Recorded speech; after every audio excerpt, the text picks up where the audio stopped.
Welcome back guys to another beer review. Thanks for joining me for another one, like I say. So before we get going, you will see from the title, this is from Wild Horse Brewing Co. Now I've noticed a lot of the reviews I do of their beers don't get very big views, obviously because some people never heard of them, not interested or this, that and the other, but they do some cracking beers. They really do some cracking beers. So if you happen to have stumbled on this video, shall we say, or something just catches your eye about this one, go and check the other reviews of their beers, because their beers certainly warrant better views, if you like, or not for me, but you know, they only tend to get 40-50 views, and their beers are worth much more than that. So go and check them out if you happen to have stumbled on this. So that's it. I'm just going to say that. Go and check their beers out anyway. God knows what this one will be like. It could be awful, but hopefully not. Anyway, we got a beer from Wild Horse Brewing Co. They're out of North Wales, Llandudno. And we have a can of their Beacon IPA. It's coming in at 7%. I didn't realise it was 7%. Oh well, never mind. It's coming in at 7%. It's in a 440ml can. Should be a belter. Lovely artwork. That's their usual stuff. One of the best IPAs I've had. I'll say certainly one of the best beers I've had from them was Brock and Spectre, which was an IPA. I think that was about 6.5%, absolute belter. If this is up there with that, it's going to be a gem. So there we go, Wild Horse Brewing glass at the ready. So let's get this open, get it into the glass, and hopefully it's going to be a stormer. This, I think I bought it in a pack. I can't remember what I done now. I think I bought it in a pack, I don't know. Could have been about a £6 beer, something like that. So it wasn't cheap, but hopefully it's going to be good. I should have swirled it a bit before then, because no doubt there's going to be a lot of haze, yeah. Okay, so I haven't got it all in the glass. I guarantee you when I get more in it, this beer is going to change. I'll be surprised if it doesn't go even twice as hazy, if that makes any sense. But we're going to have to roll with it for now. So, beer in a glass. It's looking more orange on the camera. I would say it is orange, but it's not major hazy. It has got a good haze to it. Gentle carbonation going up. Half a finger of white compact head on top. Like I say, not only do I fully expect the beer to change in looks, but no doubt when I drink a bit and get the rest in, I have no doubt it's going to change in flavours and everything. But we're going to roll with it. So let's dive in on the nose, see what we get from this. Okay, quite light on aroma, but that doesn't necessarily surprise me. Very sort of orange juice feel to it. A slight sweetness in there, slight sweetness, not rather than a bitter sort of aroma. A little bit hoppy, but that's about it. I'm not getting an awful lot out of it. Let's just see what it's got. What's it saying for hops and that? It normally tells you, or sometimes it tells you. Oh, it's got brewed with Bro One, yeah, different hops. Okay, so it's hazy IPA brewed with Bro One, Equinox, Mosaic, Citra, yep, and Citra hops, and fermented with Norwegian kveik yeast. So it's actually kveik IPA. So interesting. I wouldn't say there's that funkiness in the aroma though. So let's dive in, give it a taste, see what we get. Cheers everyone.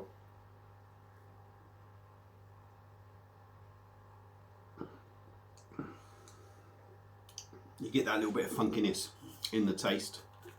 Let's try and get a bit more in.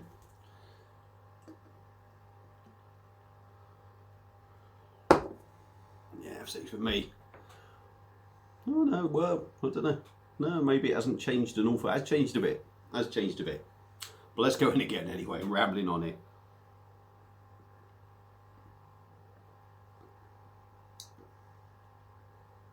Nice body on it. Not overly heavy, but it just has a nice body on this beer. Lovely, lovely, lovely gentle carbonation. Minute little bubbles. Again, it's just tickling the inside of your mouth like a feather duster. super, super, super smooth and super soft. The head on this beer is really giving this a lovely mouthfeel. It genuinely is. It's just super smooth with that head on there. Absolutely fantastic. I'm going to get the rest of the beer in there, and then we'll get on with more of the taste. So yeah, I mean, it has hazed up a little bit more, to be honest. Maybe not as much as I was expecting, but it has hazed up a little bit more. Let's just go in with the tastes.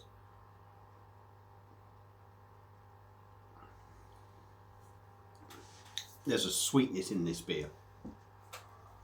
First thing I got, when you take that mouthful, it's weird, you get a sweetness, but you get a very slight bitter edge to it. But the more you drink of it, for me, as you drink that mouthful, it's more on the sweet side.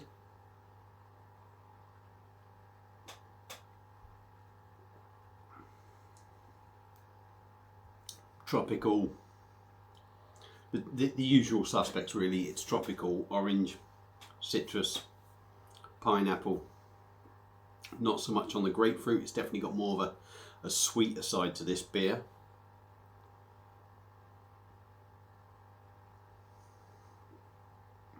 Very smooth, like I say, extremely smooth. There is a slight funkiness in the taste, which you would expect from the Norwegian yeast strain, but maybe not as pungent as it's been in some of the other kveik IPAs or kveik IPAs, however you say it. Excuse me. A little bit gassy, as you can tell. That's just built up 7%. I'll tell you what, that 7% is nowhere in there. Absolutely nowhere. I mean, this is genuinely at 7% a dangerous drinking beer, because it drinks so easy. You could quite easily sup 4 of them in an hour, not think about it, and then go to stand up, and I reckon you'd know about it. But for me, yeah, it's a decent beer. £6, I think it should have been. Is it worth that?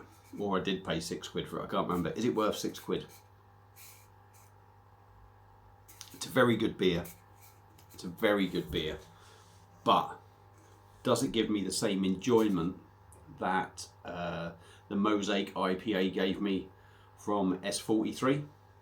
No, not personally. So for me, although it's a very decent beer, a very drinkable beer, a very, would it be one I'd drink again? Of course I would. I'd certainly drink this again, no problems. But it doesn't have that wow factor or justification of that £6 price tag for me. Like I say, I could be wrong on that. If anyone knows for definite, please correct me if I'm wrong, but I think it was £6. So it doesn't quite justify that for me, but it is a very decent beer. Is it worth picking up and trying? Yes, if you're willing to spend that £6 on it, it's well worth trying, because it is a very nice, decent beer. So that's it for this beer review. I've rambled on for bloody ages on this. So there we go. Wild Horse Brewing Co.'s Beacon IPA, which is a kveik IPA, because it has the old Norwegian kveik yeast. I'm surprised it doesn't actually say that, really. I would call it a kveik IPA. They're clearly not. I don't know why. Maybe it's just me, but there you go. Would I pick it up again? £6. Maybe I wouldn't pick it up again at £6. Would I drink it again? Of course I'd drink it. They're my views on this beer. I'm rambling on. Shut the fuck up, Baz. Hope you've enjoyed it. If you've had the beer before, let me know what you think. And thank you for watching. Feel free to subscribe, and I'll see you again soon on another beer review. Cheers.